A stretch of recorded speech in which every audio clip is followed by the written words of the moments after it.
Hello, everyone. We are on campus of Idlewild Arts Foundation in Idlewild, California. It's here that students and artists of every age come from all over the world to pursue their education and their dreams. Between September and June, the campus is home to the Idlewild Arts Academy, a boarding school with 300 students. During the summer, the campus is home to arts lovers between 5 and 85 who come here to follow their passions. So please stay with us as we explore this unique and beautiful campus and learn more about its extraordinary programs. Thanks to the Camelot Theaters for supporting the arts, bringing award-winning and nominated films, art films, and documentaries to the Coachella Valley. Your visit to the Coachella Valley isn't complete unless you visit the Coachella Valley History Museum, sharing the unique history of the desert and its pioneers, including Dr. Carry-On, founder of the Dr. Carry-On Foundation, providing scholarships for Coachella Valley Mexican-American students.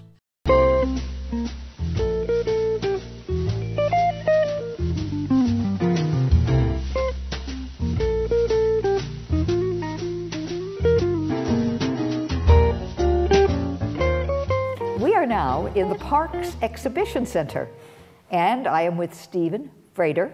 He is the Executive Director of the Idlewild Arts Foundation and Director of the Summer Program here at the Idlewild Arts Foundation. That's right, Gloria. Thank you so much for coming. You're welcome, but I understand that right now you're in the midst of planning for the summer.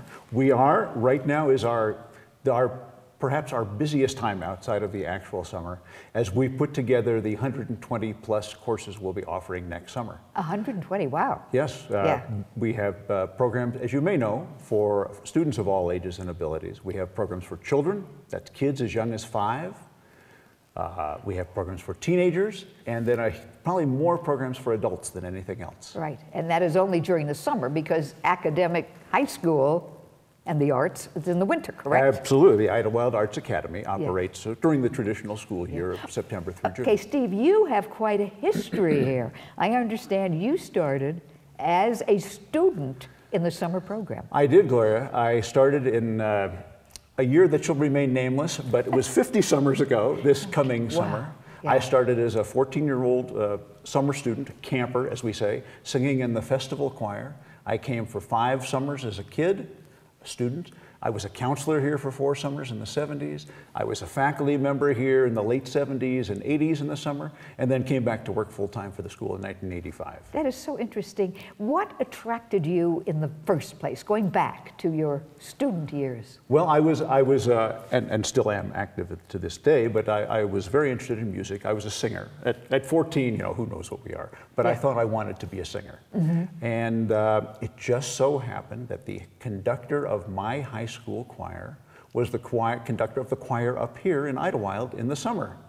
And you know, you hear about it during the year. I came, I only had to have my arm twisted once. After that, it was the most fantastic experience I've ever had. I would think so. You know, of course, the summer program is different than the academic program, but to me, I look back at my high school years, and I loved my high school. But I think how wonderful it would be to go to a school where there was so much emphasis on the arts. And even in the summer, there is that emphasis. Well, in the summer, we think it's a bonus because we don't have any of the academic subjects. It's all the art. No homework. Now, sometimes you have to go learn your music and practice and things like that, but no written kinds of homework. Well, tell me about the programs, because they're so diversified. Yes, they are. We do have, we have programs in pretty much all of the visual and performing arts, and that's dance, music, film, theater, visual arts, creative writing, and then a very large program of Native American arts for adults as well during the summer. Have you always had the Native American arts? Well, you know, the Native American tradition is part of Idlewild.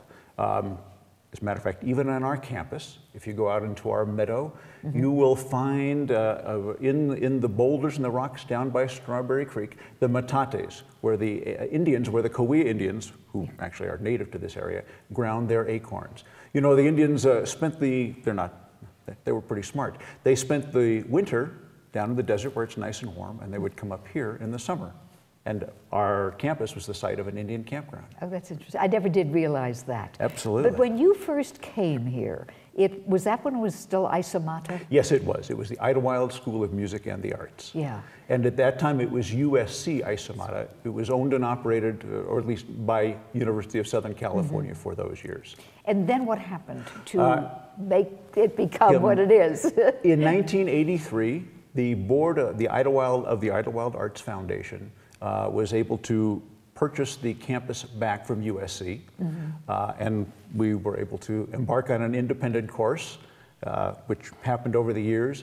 In 1994-95, I believe we shortened the name from Idlewild School of Music and the Arts to Idlewild Arts.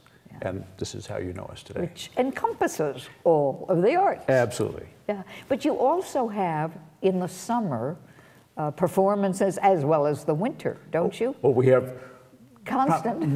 I would say no less than 7 to 10 performances per week. In the summer program, we have many more people coming through. In 8 weeks of summer program, we have about 1,800 students come through, and that's students of all ages and abilities. Yeah. So obviously there are many more opportunities to perform. There are more performing groups. We pack everything that happens during the school year into 8 short weeks. One of the most really famous things, even though it's not, I don't think it's under the auspices, or it might be, of the Idlewild Arts Foundation, but that jazz festival that is held every August up here. Yes. There is some relationship. Oh, but there absolutely is. That is put on and sponsored by a group that is specifically designed to support Idlewild Arts. That's the Associates of Idlewild Arts. They are a separate 501c3, but all of the money that they raise and all of their good works go to support the students here at Idlewild Arts. Yeah, okay. You told me, I think before, if I'm not mistaken, that every teacher is a professional, which is not always true in the academic world at other regular schools. Correct. Go a little more on that. Sure. All of our summer teachers, and a good number of our high school teachers too, but especially in the summer, we are able to, because it's a relatively short amount of time, a week, 2 weeks sometimes, so we're able to get people who might not otherwise be available for longer periods of time. They are all what we call artist teachers. Many of them are involved in education during the year, but they all work professionally. That is, the people who direct our theater programs are real directors and actors. The people who conduct the orchestras are real conductors. The artists who teach the classes are real artists who make living making art. That is fantastic. It really is. It's a great opportunity for students. And also, unlike the regular academy during the year, where you have to, I'm sure, be accepted, I imagine there's a certain audition or certain procedure. But here, anyone can come for the summer, correct? For most programs, that is true. For all of the theater and visual arts, writing programs, anyone can, it's first come, first serve. For some of our music programs and dance, we do require a bit of an audition, even in the summer program. We just don't want to have students be in a place where they're not comfortable and we're not comfortable. Yeah. You know, as we speak, I believe that the registration for the summer program has started. It has, indeed. We start this summer, June 15th, and our last concert, which will be in Los Angeles, is August 10th. In Los Angeles? Yes, we will. Students from here? We will taking some of our music students as we did last year.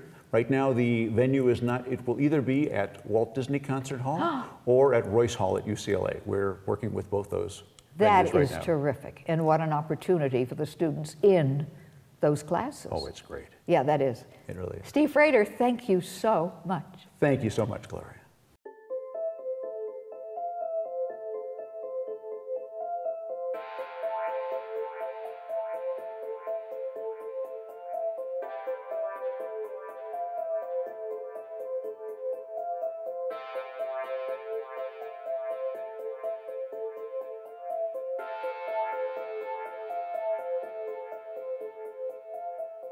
I'm Ellen Rosa Taylor, and I am chair of the dance department here at Idlewild Arts Academy.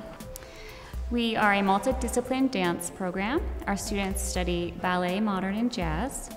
It's a place where, for dancers specifically, they can come to get more intense training than they had at home.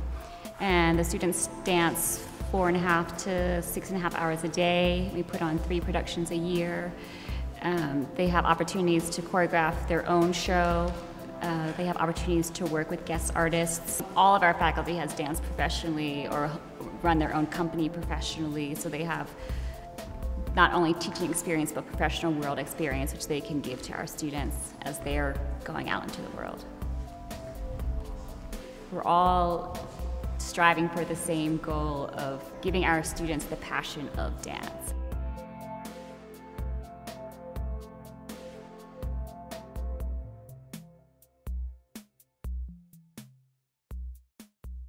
Do you hear what I hear? Do you hear what I hear?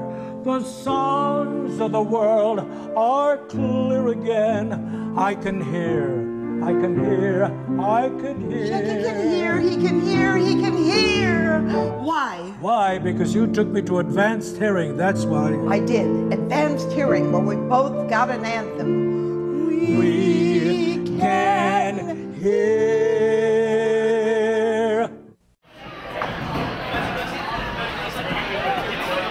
Now we're in the dining room, and along with all the students, we found somebody who's a teacher. And I know that you are teaching a summer program. You're also a teacher here. You're a screenwriter. How did you happen to come here and be involved as an instructor of screenwriting? Isaac Webb, who brought me in, was the head of the department a while back. And we've known each other for years through the Sundance Institute. And he brought me in and fell in love with it. I just love teaching. So how often do you teach the screenwriting class? I teach 2 days a week here. I teach 2 days a week at USC. But it's, teaching, it's really invigorated my writing. I love being around young students, new to the craft, just sort of figuring out who they are as writers. So it's great. And aren't they lucky to have help from a professional like you? Yeah, I'm lucky to have them. They're helping me as well. That's great. Thank you. Well, we just caught up with Jewel. That's not a real name, but everybody calls her Jewel. And Jewel, you have been here at the Academy for how long? This is my third year here. I'm a junior this year. Yeah. But you started in the summer program before you got into the academic one? Yes, I got accepted into the school the summer before I was a freshman, and so I decided to come check out the film summer program to see if I was going to like the school. And I did. I love it. Okay, and you came from Mexico? Yes, I'm originally from Villahermosa, Tabasco. Tabasco, like the hot sauce. And that's where I grew up, and I lived there for 12 years. So how did you learn about Idyllwild Arts? I was doing some research online because at first my dad wanted me to go to boarding school in England. But my parents ended up deciding that it was way too far, that if something happened, they wanted to be able to come see me or just take me home right away. And doing some research and just looking up schools and art schools, I found out about Idlewild online. And what is your expertise? I'm mainly a cinematographer and an editor, and that's what I would like to do in the future professionally. And have you been doing it here at the school? I mean, have you been editing film that others can see? Oh yeah, last year I edited the short film called Brothers, written and directed by my best friend Harold Brand, who graduated last year. And I also did cinematography for a short film, which also included some stop motion animation. It's called Novellosaurus. We are outside of the dining hall with Anthony Lopez, who came here, no, not from Spain or Mexico, but all the way from France. I find it interesting that someone from France, where so many Americans go to study the arts, that you came here to Idlewild. Yes. Well, it's kind of like my family is a bit of a traveler family, so we like just to discover new places like here, which is a really odd place, but a really beautiful one, so I was really happy to be here. You also, of course, being in school, have to do academics, English, math, the various things that have nothing to do with the arts that you also have to study. I'm kind of a hard worker, so I didn't really have a problem with that. I already studied in France, and the level of education in France is really high, so I didn't have a hard time here. I know you're interested in the visual arts. Yes. Right now I'm studying mostly craft class, such as sculpture, painting, and on the side I'm doing all my concepts about my art, such as like my ideas for the future for my senior show, which is at the end of this year. Now, what do you want to do in the visual arts when you leave here? Well, I quite don't know, but I think I will go for design or illustration. I'm Justin Barrett. My title is Mathematics Department Chair. We're special and unique because of the way we teach math is a huge focus on group work and collaboration and problem solving in class, where your instructor is going to do some lecturing, but also quite a bit of facilitating good group work. Every day you come in, you have a new problem to solve or a new lesson to do as a group. I think most people have probably had the experience that when you can teach something or explain something well to someone, you really get it. And that's one of the things we go for, when the kids can show each other how to do something or explain something well to their group members, they really seem to get it. I have students in my calculus and physics classes who love those classes and who are great students, and then they're great dancers, they're great filmmakers, or great creative writers. So I think that's who we're looking for, is someone who's passionate about art, passionate about everything in life, and has lots of interests, and wants to explore all those interests to their fullest.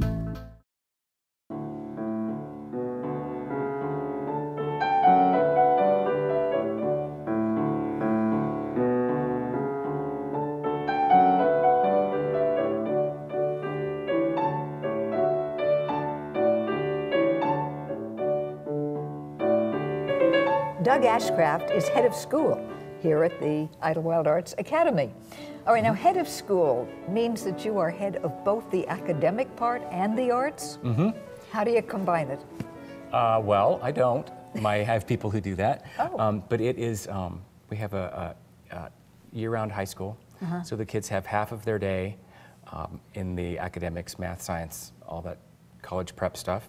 And then each of them has an arts major, which they study from 2 in the afternoon until 6:30 is the arts schedule, and then they have an hour for dinner, and then usually there's a rehearsal period after that for the kids until 8:30 or 9 o'clock at night. We have 4 deans: the dean of the arts, academics, dean of students, who takes care of all things about the dorm and the kids, life and food and all that, and then our dean of admissions. So they all work with me. Okay, now that is the academy. So do you get involved at all in the summer program? A little tiny bit. Okay. I usually sit in my office and do academy stuff very quietly. Yeah. But then there's a 2-week piano camp in July. We have several different piano camps, but there's one for high school students in junior high age, so age about 12 to 18. And I teach that for 2 weeks. That's exciting. So, yeah. Yeah. Okay, now you're talking about these piano camps. Do the students have to audition to get into the camp to be accepted? They do. They need to send, it's all in our website and in our catalog and all that, a very just fairly general list of the types of pieces of music that they should present. And we just want to make sure, it's not as much an audition as it's just in making sure that the kids are basically all of the same level, and that they're going to be up for all of the things we're going to throw at them in the 2 weeks. Yeah. One of the things that I find fascinating about this campus, as compared to other campuses around the country that are not with an emphasis on arts, is the fact that this is one campus where it's almost like the students can be themselves in a nice way, but there doesn't seem to be any bullying here. I think this is a very special place. I think you're right. I think the kids come here, and sometimes they have experienced something in their old school. Either they were, the weird kid, or why does that kid want to practice, that instrument that long, or why are their clothes always covered in paint because they're in the studio or whatever, and they come here, and everybody's just like they are. And so they don't experience that anymore. And I think it makes some of the kids feel really comfortable Yeah. Now, from your standpoint, as one who started as an accompanist and suddenly now you have all this responsibility, head of school, that sounds very important. What was it that has attracted you so? Well, you know, when I first came, I was straight out of grad school, so it was the fact that the students worked at such a high level. And I still think that's very important, and I love working with my piano students, like Elias, who was playing a minute ago. But, you know, I just love this age student because they're so open and they're so, they're funny and they're, you know, we just have great kids who go on to do really exciting things. And I think it's because at our school, we do take academics seriously as well as the arts. So, you know, they're intelligent people that can have good conversations with you, and they can play the piano, or they can, you know, dance, write a story or whatever. So. I wanted to take a year abroad and experience a new culture and a new life in another country. And I always wanted to go to the States, and I heard of Idyllwild Arts because I'm very interested into music, and music is my life, and I wanted to study music. And this school is one of the best schools for both jazz and classical in the country. And I came here originally as a jazz major, but after 1 year, I switched to classical, and I've been studying that for 2 years now. Did you ever think you'd stay that long when you first came? No, I was actually planning on just coming for 1 year and then going back, but the school offered me a good scholarship, and I really, really liked it here. And once I got the permission from my parents, I decided to stay till I graduate.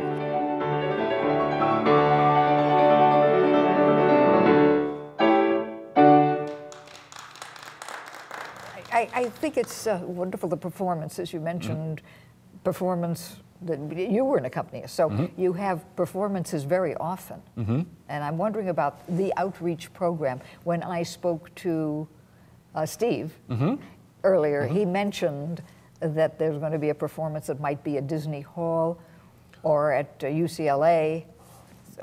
So how many performances come out of this school? Well, there are dozens and dozens and dozens on campus that anybody can come to, because they're always open to the public and they're free and all that sort of thing. In the spring, when the musicians are working and giving their final concerts, there might be something nearly every night of the week here. Yeah. During the school year, though, we take the orchestra off the hill usually 1 or 2 times, and this year I think they're performing at Sherwood Auditorium in La Jolla, and we take chamber music sometimes to LA and places like that. But one of the things we do in the desert is our piano kids work with the Steinway Society of Riverside County, which is located in the desert. Correct. And they perform in the Coachella Valley schools. Oh, that's wonderful. So yeah. That really is. Now, another thing that I heard is that you provide transportation for students, not you, but the school, who are taking private lessons away from campus. Yeah, all of our music students are, as part of their program, is every student has a private lesson on their instrument.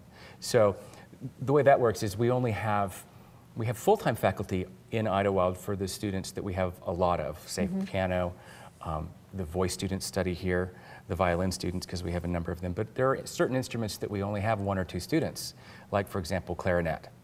So for their private lessons, they go into Los Angeles every Wednesday, and then they come back. And that enables us also to employ as faculty members of the LA Philharmonic, LA Opera, and those kinds of studio musicians, you know, who play for the movies and things like that. That is wonderful. It's a great opportunity. And it's my understanding that all of the instructors actually are professional. They are. Yeah, so that you're not only learning from somebody who dreams of a career, but really has one. And and knows also perhaps how to go about, once you get out of school, moving forward. Right. That's all of our responsibility, really. Yeah. I mean, in the art side, like our dance faculty are still dancing professionally in Los Angeles and all that, and everybody on the faculty really takes it seriously that their responsibility is helping these students figure out what's next.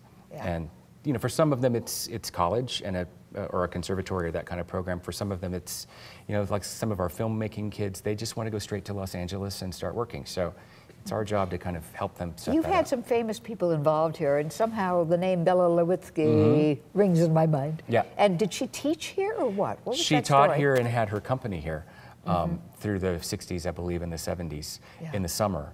And they worked here and were part of the whole summer And you've had scene. students who've gone on to fairly big careers. Sure. Do you know offhand? Can you mention any?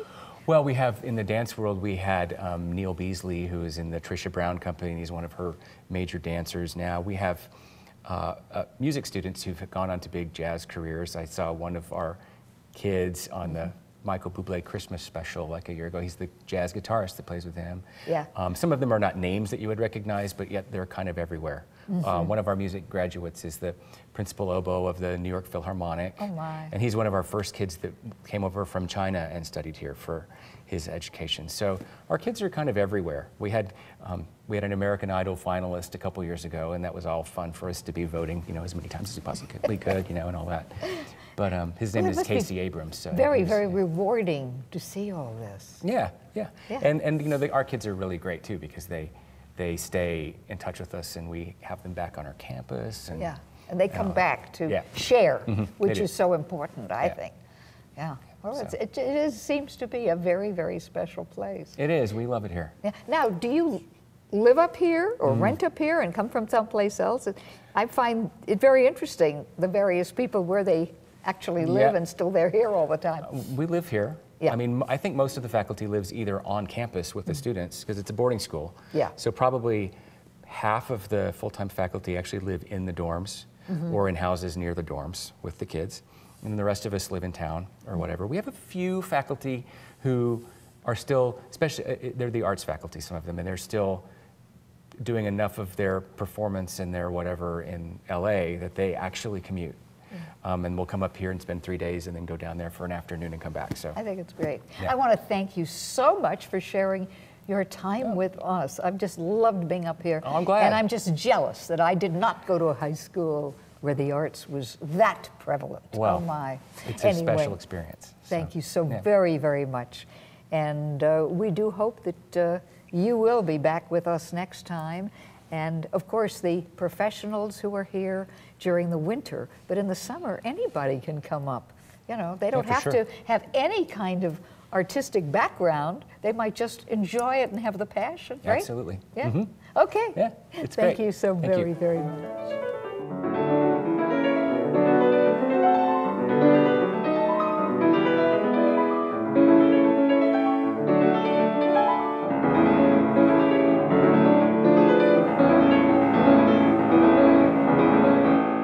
Thanks to the Camelot Theaters for supporting the arts, bringing award-winning and nominated films, art films, and documentaries to the Coachella Valley.